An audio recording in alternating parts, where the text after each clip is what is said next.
Aduh. Neng, Kenapa Mir? biasa temen aku berulah itu di asrama. Jadi dia itu tuh bawa kopi dari luar, terus dia minum di kasur aku, terus tuh kopinya tumpah. Mana lagi aku bawa satu spray lagi. Aduh, Kamu sih cuma bawa satu. ya gimana, ge? Nah, ada informasi penting nih. Apaan tuh? Lihat Marilah deh. untuk hasil kemenangan ini dan kemenangan seluruh rakyat Indonesia, sebagai bentuk rasa syukur saya akan bagikan spray bed cover mewah ini yang tadinya harga 500.000 sekarang cuma 50 ribuan saja, sudah dapat sarung guling dan sarung bantal. Terkhusus yang udah follow dan komen ada diskon spesial, bisa COD. Wah, seriusan nih? Wih, mantap benar Pak Prabowo ini. Masih spray cuma 50 ribu. Wah, langsung gas sih ini, asli kan? Harus beli. Gila. Guys, kenapa nih? Kok senang banget? Ada apa nih? Ada apa nih? Ini nih. Ini. Rakyat Indonesia sebagai bentuk rasa syukur. Bentar guys. Ini kan hoax. Hah? Tahu dari mana? Assalamualaikum warahmatullahi wabarakatuh. Salam, Om Swastiastu, Namo Buddhaya, salam kebajikan untuk kita semua. Kami dari kelompok 6 Pancasila K02. Perkenalkan, selaku Ketua Pelaksana, saya Gazan Farwangsa Muhammad dengan NIM 16024026. Saya Rifki Madani dengan NIM 16024404. Saya Nur Hidayah Salamah dengan NIM 16024206. Saya Ida Bagus Dharma Paramata Putra dengan NIM 16024062. Saya Muhammad Farid Zamir Asik dengan NIM 16024320. Nah, teman-teman semua, di video bagian sebelumnya ditunjukkan bahwa terdapat video Pak Prabowo bagi-bagi spray. Kan terlihat nyata sekali, bukan? Tapi kok ada satu orang yang berani-beraninya bilang, dengan bangganya bilang kalau itu adalah berita bohong. Tapi bagaimana sih memang cara kita dapat mengetahui dengan mudah kalau misalkan video itu adalah video bohong? Nah, salah satu cara mudah yang bisa dilakukan adalah dengan cara melakukan atau menggunakan proyek yang kami lakukan, yaitu IPAR, Informasi Pintar sebagai upaya penanggulangan penyebaran maraknya hoax pada masyarakat desa. Nah, tapi gimana sih latar belakang dari proyek yang kami buat ini? Karena di zaman sekarang adalah zaman yang penuh teknologi, sebagian besar penduduk dunia, salah satunya masyarakat Indonesia, pastinya tak terlepas dari yang namanya barang elektronik, ya seperti smartphone, tablet, laptop, dan sebagainya. Nah, dari semua barang elektronik tersebut terselip yang namanya internet. Nah, internet ini biasa digunakan oleh masyarakat Indonesia sebagai media pencari informasi. Oke, bisa kita lihat dari data informasi yang dilansir dari data Repolta. Ada 83,1% penduduk Indonesia menggunakan internet sebagai media pencari informasi. Nah, dari data tersebut kita tahu bahwa internet memberikan kemudahan bagi kita untuk mengakses informasi, tetapi juga dapat memberikan permasalahan bagi kita semua. Contohnya seperti kasus hoax. Apalagi di zaman sekarang diperparahnya lagi dengan adanya hoax berbasis AI yang membuat masyarakat percaya dengan informasi yang diterima. Dan juga lebih parahnya lagi, minat literasi di Indonesia sangat rendah. Seperti dilansir dari website Kominfo, UNESCO menyebutkan Indonesia berada di urutan kedua dari bawah soal literasi dunia, yang artinya minat baca di Indonesia masih terbilang sangat rendah. Dan Kominfo juga mengatakan terdapat kurang lebih dari 800.000 situs penyebaran hoax di Indonesia. Bahkan, menurut survei yang dilakukan Kominfo tahun 2023, sebanyak 11,9% responden mengaku pernah menyebarkan hoax. Selain itu, setidaknya 30-60% masyarakat Indonesia terpapar hoax saat mengakses informasi di dunia maya, dan hanya 21-36% saja masyarakat mampu mengenali hoax. Nah, dari sekian banyaknya permasalahan di Indonesia ini, kami telah menyusutkan beberapa masalah utama yang akan kami temukan jawabannya dari hasil proyek ini. Apa saja rumusan masalah itu? Dalam proyek kami, terdapat 5 rumusan masalah yang kami miliki. Yang pertama, mengapa banyak terjadi kasus penyebaran hoaks pada masyarakat desa? Dalam konteks ini, desa yang kami maksud adalah Desa Sindulang, sebuah desa di Kecamatan Jatinangor, Kabupaten Sumedang, yang akan menjadi titik awal kami dalam pengimplementasian proyek kami. Yang kedua, bagaimana upaya yang dapat kami lakukan untuk menanggulangi kasus penyebaran hoaks pada masyarakat Desa Sindulang? Yang ketiga, bagaimana cara kerja sistem verifikasi IPAR atau informasi pintar sebagai produk kami dalam upaya penanggulangan kasus penyebaran hoaks pada masyarakat Desa Sindulang? Yang keempat, apa sih relevansi antara peran IPAR dalam peningkatan literasi digital pada masyarakat Desa Sindulang?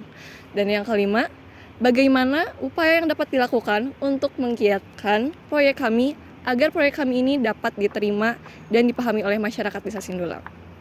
Dalam proyek ini, tentunya kami memiliki visi atau tujuan yang ingin dicapai. Yang pertama, untuk mengetahui alasan banyaknya terjadi kasus penyebaran hoaks pada masyarakat Desa Sindulang. Yang kedua, mengetahui upaya-upaya yang dapat dilakukan sebagai upaya penanggulangan penyebaran hoaks pada masyarakat Desa Sindulang. Yang ketiga, mengetahui dan memahami cara kerja IPAR sebagai upaya penanggulangan penyebaran hoaks pada masyarakat Desa Sindulang. Yang keempat, memahami keterkaitan antara peran IPAR dengan upaya peningkatan literasi digital pada masyarakat Desa Sindulang.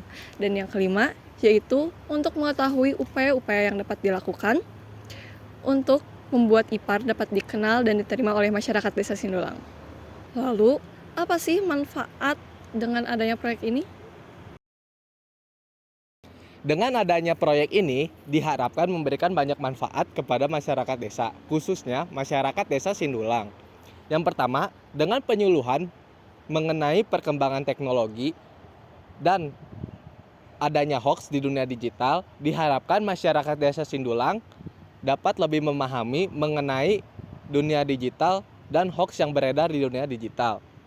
Lalu, proyek ini juga memberikan pengetahuan kepada masyarakat desa tentang berkembangnya teknologi dunia digital dan dinamikanya. Hingga akhirnya masyarakat Desa Sindulang dapat menyebarkan pengetahuan kepada masyarakat desa lain. Hingga akhirnya menyebabkan efek positif yang berantai. Nah, proyek ini juga meningkatkan potensi literasi dari masyarakat desa. Selain itu, juga dapat memberikan dampak positif dari berbagai bidang lainnya. Nah, lalu bagaimana sih gambaran umum sasaran masyarakat kita? Menurut data, masyarakat desa itu tertinggal secara literasi digital. Teman-teman perlu ketahui, masyarakat desa itu cenderung dengan budaya feodalismenya, di mana mereka sangat mengkultuskan pendapat tokoh-tokoh yang dianggap berpengaruh, seperti tokoh masyarakat, tokoh agama, maupun artis-artis ataupun influencer. Di zaman sekarang telah ada namanya rekayasa video dan suara melalui kecerdasan buatan. Masyarakat inilah yang nantinya menjadi sasaran empuk untuk dimainkan pendapatnya, karena tokoh-tokoh agama tadi, tokoh-tokoh masyarakat dan sebagainya itu bisa diotak-atik suaranya. Sungguh berbahaya, bukan? Tentu ini sangat merugikan. Apalagi mereka sangat mentaati orang-orang tadi. Nah, gimana sih metode kita untuk mencari fakta-fakta tersebut? Silakan. Dalam pelaksanaan proyek kami ini, terdapat setidaknya 3 metode yang akan kami lakukan. Yang pertama, pengumpulan website-website untuk mencari kebenaran suatu informasi. Seperti yang kita tahu, di internet bisa dibilang adalah pedang bermata dua yang dapat memberikan berbagai informasi yang berguna untuk kita maupun memberikan banyak informasi yang menyesatkan bagi kita. Karena begitu banyaknya masalah-masalah atau informasi yang beredar di internet menyebabkan masyarakat, terutama masyarakat desa, kesulitan untuk memilah dan menentukan mana yang benar dan mana yang salah. Jika saja pemilihan informasi yang dilakukan tidak benar, maka masyarakat desa malah akan semakin terjerumus ke dalam hoaks yang beredar. Oleh karena itu, dibuatlah suatu website yang mana bisa menentukan kebenaran suatu informasi dengan mudah. Website ini telah kami kumpulkan dan terdapat 3 website yang akan kami gunakan. Yang pertama, website checkhoax.id, yang kedua, website scannerdeepware.ai, dan yang ketiga adalah website deepfake.id. Oleh karena itu, kami akan mengumpulkan website-website ini yang bisa digunakan untuk masyarakat-masyarakat desa dalam memilah suatu informasi. Yang kedua, kami akan membuat sebuah bot WhatsApp yang kami beri nama IPAR atau Informasi Pintar, yang mana juga merupakan objek utama dalam proyek kami ini. Dikutip dari data di portal.id.com, maka disebutkan di sana bahwa 91% masyarakat Indonesia lebih banyak menggunakan WhatsApp di media sosial. Oleh karena itu, WhatsApp menjadi salah satu aplikasi utama yang banyak digunakan oleh warga desa. Sehingga warga desa pasti jauh lebih familiar dengan menggunakan WhatsApp. Oleh karena itu, kami akan mengumpulkan 3 website tadi yang sudah saya sebutkan sebelumnya ke dalam satu bot WhatsApp IPAR untuk memudahkan warga desa untuk mengakses website-website yang dapat membuat mereka lebih mudah mengakses informasi. Dan yang ketiga, kami akan melaksanakan yang namanya sosialisasi. Rasanya percuma jika kita sudah mengumpulkan website untuk mencegah hoax dan sampai membuat bot WhatsApp untuk memudahkan mereka, tapi kita tidak melakukan sosialisasi atau promosi mengenai proyek kami ini. Oleh karena itu, kami akan melakukan sosialisasi yang berisikan tentang 2 hal utama, yaitu adalah seminar mengenai pentingnya mencegah ataupun memutus rantai penyebaran hoax, serta penjelasan mengenai IPAR dan juga simulasi menggunakan IPAR. Sosialisasi ini akan diselenggarakan di Balai Desa Sindulang, dikarenakan Desa Sindulang lah yang akan menjadi target pertama dari proyek ini. Selain itu, kami juga mempunyai beberapa target untuk mengukur seberapa berhasilkah program kami ini. Target kami adalah sosialisasi dihadiri oleh 75 orang warga Desa Sindulang. Untuk mengukur capaian keberhasilannya, maka program kami dinyatakan berhasil jika yang pertama, peserta sosialisasi adalah 75 orang warga Sindulang atau lebih. Serta yang kedua, terdapat setidaknya 80% atau lebih orang yang menggunakan bot WhatsApp IPAR dari peserta sosialisasi yang hadir pada acara kami. Selanjutnya, berikut adalah roadmap kegiatan kami. Ini adalah jadwal kegiatan kami. Berikut adalah rancangan asli dari biaya kami. Nah, dapat terlihat di sini bahwa hanya Rp4.150.000 saja yang digunakan untuk pendanaan dari program kami ini. Dengan uang yang bisa dibilang kecil, dapat memberikan banyak sekali manfaat untuk masyarakat desa. Nah, begitulah kira-kira penjelasan teknis mengenai IPAR ataupun informasi pintar. Nah, mari kita lanjut ke sesi yang gak kalah penting, yaitu adalah demonstrasi penggunaan dari bot WhatsApp informasi pintar. Saksikanlah video ini. Ini kan Pak Prabowo yang ngomong sendiri. Mudah saja, aku menggunakan informasi pintar untuk mengecek berita-berita hoax. Apalagi zaman sekarang sudah banyak menggunakan AI. Kalian tinggal menambahkan kontak WhatsApp IPAR di nomor 08.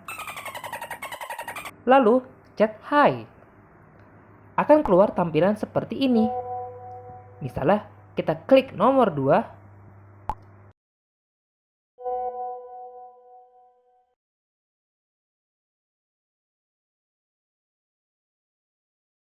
Masukkan video tadi.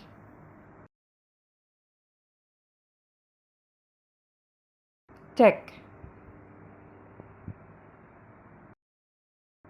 Selamat, Anda kena tipu. Iya sih, benar juga.